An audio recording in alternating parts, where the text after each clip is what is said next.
Okay, picture this. Living your entire life, well, kind of on a different clock than everyone else.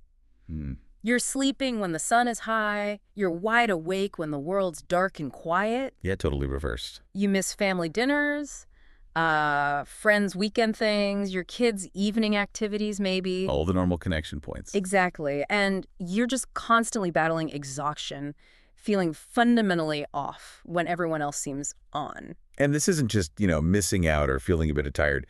The research we're diving into today makes it strikingly clear. Uh-huh. This is a major, often really underestimated public health issue. It affects millions of night and shift workers across the globe. Absolutely. And we're not just talking about feeling groggy, are we? We're talking about exhaustion so profound it's actually been linked to some catastrophic events. Right, the sources bring up things like the Exxon Valdez oil spill, Right. the 3 Mile Island nuclear accident. Wow. These examples really underscore just how severe the consequences of shift work-related fatigue can be. But what's perhaps even more critical, and, what the studies we looked at really emphasize, Yeah. is that while those big disasters are thankfully rare, the daily personal health impacts on individual shift workers are incredibly common, and they can be devastating over time. That's the core message, really, the slow burn effect. Exactly. So our mission in this deep dive is to really unpack the science behind it all. Okay. We want to understand how exactly shift work messes with your brain, your metabolism, your immune system. Yeah, the how. And we're going to tackle why adapting to this lifestyle is just notoriously difficult and, crucially, look at some evidence-based strategies from these sources that can help minimize the damage. Right, because simply saying don't do shift work isn't realistic for millions. Yeah. You need practical approaches. Let's maybe start by understanding the fundamental player here, your body's internal clock. Your internal clock. Okay, it sounds simple, but it's this incredibly complex, beautiful system running pretty much every process in your body, isn't it? It really is. Your energy levels, your digestion, hormones, everything, it's all running on this natural, roughly 24-hour cycle. That's the circadian rhythm from the Latin circa-dies, meaning about a day. Exactly. It's the rhythm of life repeating around the clock. And this whole intricate system, it has a master conductor, right? It does. The primary internal clock is this tiny cluster of neurons in your brain, maybe only about 50,000 of them. That's tiny. It is. It's located in what's called the suprachiasmatic nucleus, or SCN, Okay. and it sits right above where your optic nerves cross, hence the name suprachiasmatic. So small, yet so powerful. It's the body's true pacemaker then. Mm, And its direct connection to your eyes, that's key, right? It gets direct light information straight from the retina. precisely. That light signal is the primary way this master clock gets its bearings, knows what time it is in the outside world. Right. It regulates your main sleep-wake cycles, telling you when to be alert, when to feel sleepy. Hmm. But its influence is actually much broader than just sleep. Yeah, controls metabolic health, the activity of your immune system, even gene expression across different tissues. Wow. And it sets the rhythm for clocks in many other organs too. Yeah. Your liver, your muscles, your gut, they all have their own timed cycles, synchronized by the SCN. So light is the main signal, like the sun coming up is the big cue for the master clock. Are there other things that help synchronize it all? Yes, definitely. The sources highlight that while light is dominant, there are crucial secondary synchronizers. Meal times are a huge one, Okay. especially for regulating those peripheral clocks, the ones in organs like the liver and gut. Right. This is a key reason why eating late at night often feels wrong to your body. Yeah. Those organ clocks just aren't expecting food at that biological time. Ah, I see. So even if your SCN in the brain is trying to adapt to, say, darkness cues because you're working nights, Yeah, your stomach and liver might be going, wait, food at this hour. They're getting a conflicting signal. exactly. It's a biological contradiction right there. Physical movement also acts as a synchronizer. And even social and cognitive activity, they all provide information about the timing of your day. Hmm. So, yeah, think of light as the main conductor. But food, activity, social cues, they're like important assistant conductors for the whole orchestra. Okay, that makes sense. So you've got this central brain clock and all these organ clocks ticking away, hopefully in sync with the natural world. What happens when you throw night work into the mix? Well, this is where the fundamental conflict really begins. The research labels it a continuous biological contradiction. Okay. Your central SCN clock, it might be getting cues from the darkness outside as signaling sleep time, right? Okay. But your peripheral clocks in your liver, your muscle, your gut, they're getting totally different messages from your behavior. From eating at 3 a.m., maybe? Exactly. From eating at 3 a.m., from being physically active when your body expects rest, from being exposed to bright artificial light. So the conductor is trying to follow the natural rhythm, but the musicians in the orchestra are being told to play a completely different tune by your actions. That's a great analogy, yeah. The SEN might shift slightly, it tries to, but those organ clocks are often still more anchored to when you'd normally be eating and moving. Ah. And this continuous biological mismatch, that's the core problem with night work. And the sources make a really interesting point about this being incredibly new on an evolutionary scale, don't they? They do. For literally millions of years, humans were diurnal creatures, active during the day, sleeping at night. We followed the sun. Simple as that. Right. Shift work only became widespread relatively recently with the invention of artificial light. Before that, it was just impossible for most jobs. Which leads to a kind of societal question that the sources touch on. Mm-hmm. While some jobs absolutely require 24/7 operation, like medical care, policing, air traffic control, Essential services, yeah. do all aspects of our society need to be available around the clock? Yeah. 24-hour gyms, supermarkets, late-night entertainment? It's a valid question. The sources prompt us to consider the necessity of some of these things, balanced against the known health cost to the workers who have to staff them. It's a crucial point for society to grapple with, definitely. But for the individual worker in a job that does require shifts, Yeah. the unavoidable truth presented in these studies is pretty stark. Working at night is inherently detrimental to your health. There's just an inescapable biological cost. Yeah, let's drill down into those proven negative health impacts because the studies are very, very clear on this. Okay. First off, profound sleep disruption. Sleeping during the day just goes against your natural biology. Right. It results in sleep that's significantly shorter, often, and of much poorer quality. And I remember the source emphasizing getting less of that really crucial deep sleep, the NREM-3 phase. Exactly. That's the really restorative stage, vital for cognitive repair, physical restoration. Shift workers consistently get less of it. So less deep sleep, less restorative sleep overall. What else? Beyond sleep, you see significant hormonal dysregulation. Hormones. How so? Well, chronic shift work often means chronically lower melatonin levels. Melatonin helps regulate sleep, remember? Uh-huh. And at the same time, higher levels of stress hormones, like cortisol, and often lower sex hormones, too. Wow. So it creates this kind of systemic hormonal vulnerability? Yeah. Makes your body less resilient. That's a good way to put it. It's like your body is constantly running on high alert in a state of low-grade stress. And this stress response, I guess that feeds directly into metabolic dysfunction. Precisely. Your body perceives this ongoing circadian mismatch as a kind of chronic stress, a threat. Okay. So in response, it does what it does under stress. Hmm. It dumps energy substrates like glucose and fat into your bloodstream, preparing for action. But the action isn't happening at the right biological time. Exactly. Or it's happening when the body should be resting and repairing. Which is why shift workers often see weird things happening with their blood sugar and cholesterol, right? Absolutely. This leads directly to altered blood work, higher blood glucose, insulin resistance setting in, dyslipidemia, which is abnormal blood fat levels. Hmm. And here's a really powerful insight from the sources. Yeah. They mentioned observing patients whose blood work actually dramatically improved just by normalizing their sleep schedule. Without changing diet or exercise much. Initially, yes. Sometimes just fixing the sleep pattern made a huge difference. It just shows how fundamentally disruptive this clock mismatch is to our metabolism. That's incredible. It really underscores that it's not just about, lifestyle choices like what you eat, but the timing of those choices relative to your biology. Absolutely critical. The timing is everything. What about longer-term disease risks then? Well, the risk for several major chronic diseases goes up significantly. There's substantial study evidence linking shift work to higher rates of obesity, cardiovascular disease, Heart disease. heart attacks, stroke risk, and even specific types of cancer. This isn't theoretical anymore. The research is pretty compelling. Cancer risk? That seems like a big leap. How does sleep or circadian disruption connect to something like cancer? It links back partly to those hormonal changes we talked about, Oh. that chronic elevation of cortisol. Yeah, the stress hormones. It suppresses your immune response over time. Ah.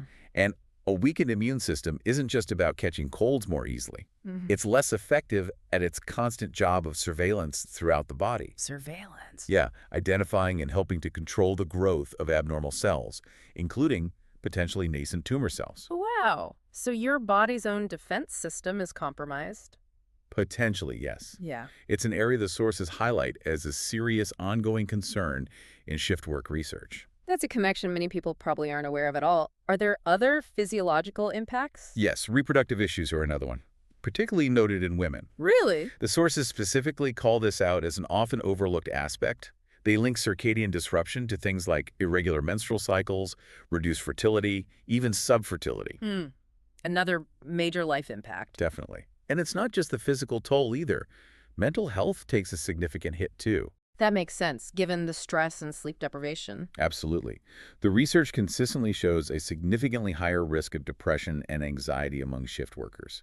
Shift work is increasingly recognized now as a clear risk factor for various psychiatric disorders. Okay, so that's the chronic long-term picture. What about more immediate risks? Day-to-day dangers. A big one is accidents. The sources cite around a 40% higher risk of both work-related and traffic accidents for shift workers. 40%. Yeah. Think back to those major incidents we started with, the Exxon Valdez, 3 Mile Island. Right. But also think about the everyday risks.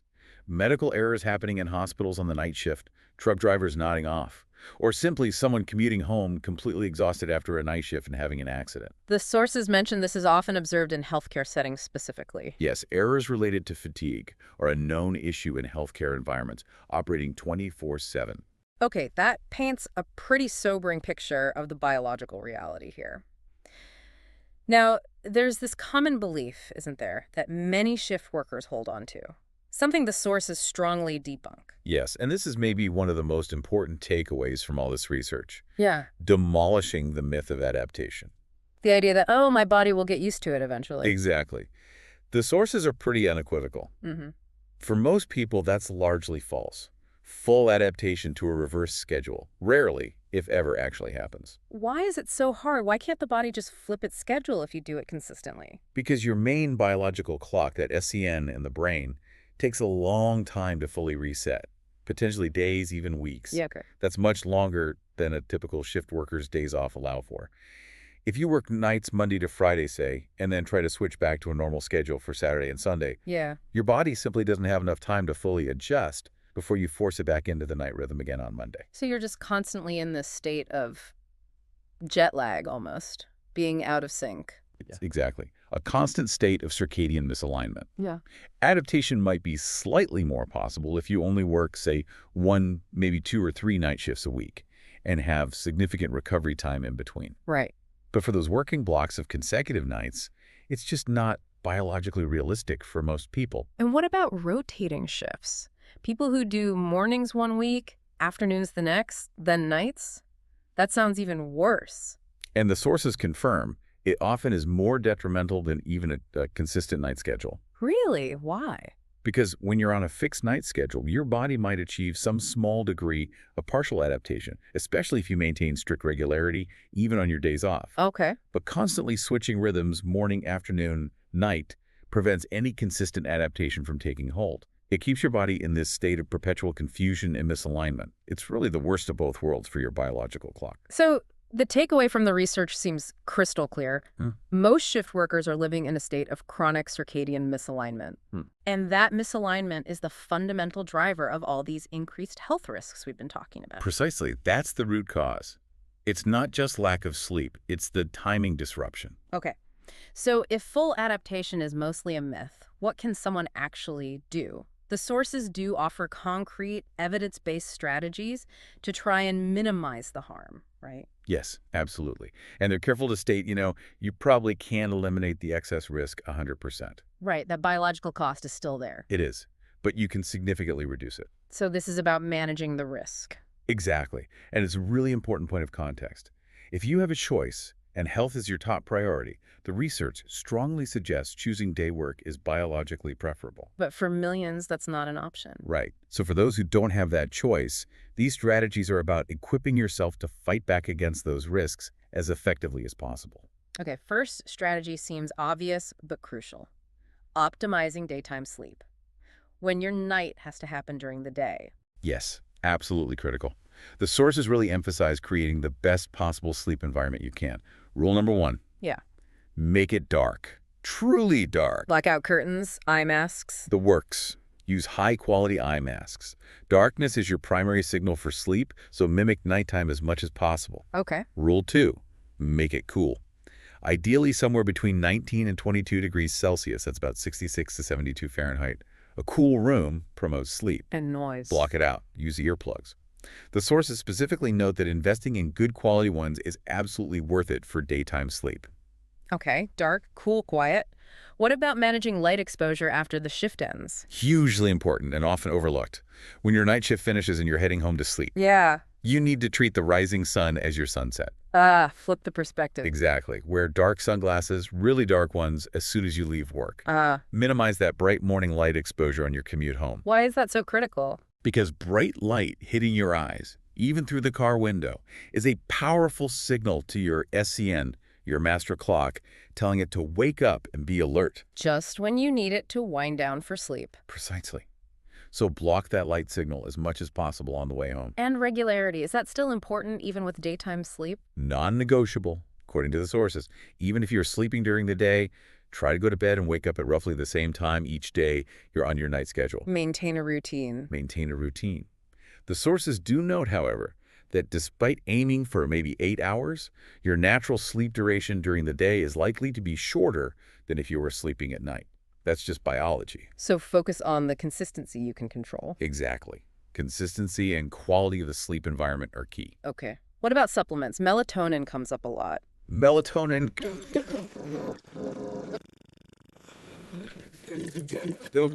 usually low, maybe 0.5 to 5 milligrams. And when do you take it? Take it about 30 to 60 minutes before you plan to go to sleep during the day. For some people, it can help initiate sleep and potentially improve sleep quality during those difficult daytime hours. But it's worth noting it doesn't work for everyone. Right. There was also a surprising one mentioned in the sources for cognitive function during sleep deprivation: creatine. Yes, creatine monohydrate, which most people associate with exercise performance. Yeah, exactly. But the research indicates that at higher than usual doses, it seems to help mitigate some of the cognitive impairment, the brain fog, the slowed thinking that comes from sleep deprivation and circadian misalignment. How high are we talking? Well, one study cited used a single large dose of 0.35 grams per kilogram of body weight. Wow. So for a 100-kilogram person, that's 35 grams. Yeah, about 35 grams. Yeah. Which is massive, like 7 times a typical daily dose for athletic purposes. That sounds like a lot to take at once. It is, and the sources acknowledge that might be hard for some people to tolerate digestively. But they also mentioned another study using a different protocol, maybe more manageable. 5 grams, taken 4 times a day for 7 days, so 20 grams total daily. Okay, still high, but spread out. Right, and that protocol was shown to improve things like executive function, reaction time, and even mood after 36 hours of continuous sleep deprivation. Interesting. And the timing for using creatine this way is important. Crucially, yes. It seems to work best if it's taken before the period of sleep deprivation or misalignment begins. So like load up in the days leading up to a block of night shifts, or take it before each shift. Potentially either, depending on the protocol you follow based on those studies. The idea is to have it built up in your system before the challenge hits. Okay, now caffeine. The absolute default for so many shift workers. How should they approach that based on the research? Strategic is the word here. The sources strongly recommend being strategic. Use small doses, maybe less than 50 milligrams at a time, which is about half a standard cup of coffee. Okay. Take it before your shift starts, and perhaps another small dose during the first half of the shift. This helps maintain alertness when you generally need it most. But the timing later in the shift matters. Absolutely critical. Avoid caffeine entirely in the last 4 to 6 hours before you plan to go to sleep. So it doesn't interfere with your ability to finally wind down and fall asleep when you get home. Exactly. Give your body a chance to clear it. And the sources added an important note of caution here. Yeah. If you know you're a slow caffeine metabolizer, some people are, genetically, caffeine stays in their system for 8, 10, 12 hours or even longer. Right. Then you might need to be even more conservative with your timing or your dose, maybe avoiding it almost entirely in the second half of the shift or even earlier. Know your own body. Good advice. Exercise seems like it could help combat that tired, groggy feeling. It's a fantastic tool, according to the research. Yeah. Specifically, low to moderate intensity aerobic exercise When should you do it? after you've gotten some rest. Yeah. So maybe when you wake up from your daytime sleep before your next shift. Okay. This isn't the time for your heaviest weightlifting session or super intense interval training. That might be too stressful. But gentle cardio, like cycling, brisk walking, maybe swimming, is really effective at combating that sleep inertia, that grogginess, and boosting cognitive function. Was there a study reference for this too? There was. They mentioned research showing just 20 minutes on a cycle ergometer at about 60% of VO2 max. Which is like moderate intensity. Yeah, moderate intensity, like a brisk walk that gets your heart rate up, Yeah. but you could probably still hold a conversation. Okay. Doing that actually improved cognitive performance and reaction time significantly after 24 hours of being awake. So exercise essentially acts as an activator Yeah. for your brain and body. Okay, interesting. What about managing light during the shift itself, since light is such a powerful synchronizer? Yeah, use it to your advantage when you need to be awake. During your night shift, expose yourself to bright light, particularly blue or white light. How? Like special lamps? Exactly. The sources suggest using dedicated light therapy lamps, sometimes called SAD lamps, at your workstation. They can simulate bright daytime light and really boost alertness. Think of it as your artificial sun. Then, crucially, as your shift is ending and you're starting to prepare for that daytime sleep, Yeah. gradually reduce the light intensity around you. Maybe switch off overhead bright lights, turn off screens, or use blue light filtering modes or glasses. Signal to your body that night your sleep time is approaching. Precisely. Manage the light signals both ways. Napping is another go-to for tiredness. Is that generally helpful for shift workers? Very much so, if done strategically. Planned naps can be a real lifesaver. What kind of nap? A short nap, maybe 20 to 30 minutes taken before your night shift starts, is shown to be really effective. It reduces sleepiness later on and improves performance and cognition during the shift. Okay, a pre-shift power nap. Exactly. And also, if your job allows it and it's safe to do so, Caveat there. huge caveat, Right. even a brief microsleep, maybe under 15 minutes, taken during a break mid-shift, can provide a temporary boost in alertness and performance. But you absolutely have to set an alarm for those. So crucial. Always set an alarm for any nap, especially mid-shift, to avoid deep sleep inertia. And the safety aspect. Cannot be overstated. The sources add an important safety warning. Napping during a shift is absolutely not recommended in high-risk jobs, where even a brief lapse in attention could be catastrophic. Like operating heavy machinery, nuclear power plant. Exactly. Safety first, always. Okay. We talked earlier about eating at the wrong biological time being a major issue. What's the right eating strategy for shift workers? The core principle is to try and eat at a time that aligns as much as possible with your body's expected daytime, even if you're awake at night. So avoid eating during the biological night. Yes, the sources strongly recommend avoiding eating late at night or in the early morning hours during your shift, like that 3 a.m. meal we mentioned. Why does it make you sleepy? It actually does, yeah. Eating particularly carb-heavy meals during your biological night increases sleepiness right when you need to be alert. It works against you. So when should you eat and what kind of foods? The advice is to consume your main meals before your shift starts, or maybe early in the shift if necessary. Focus on protein and healthy fats. Why those? They provide more sustained energy and satiety, keeping you full longer without causing blood sugar crashes. Okay. If you do need carbohydrates during the shift, choose slow absorption options, things like whole grains, legumes, oats, rather than simple sugars or refined carbs. Avoid the candy bars and sugary drinks. Definitely.